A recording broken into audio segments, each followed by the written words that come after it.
make your phone a little bit faster than it is. So you go to settings, go to about phone, go to software information, and then go to the build number and double click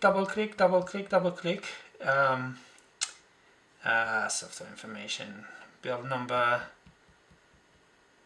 then put the password, and then developer mode comes enabled. Go back, developer mode, developer option is there, click on it, go to search, click animator, search animator.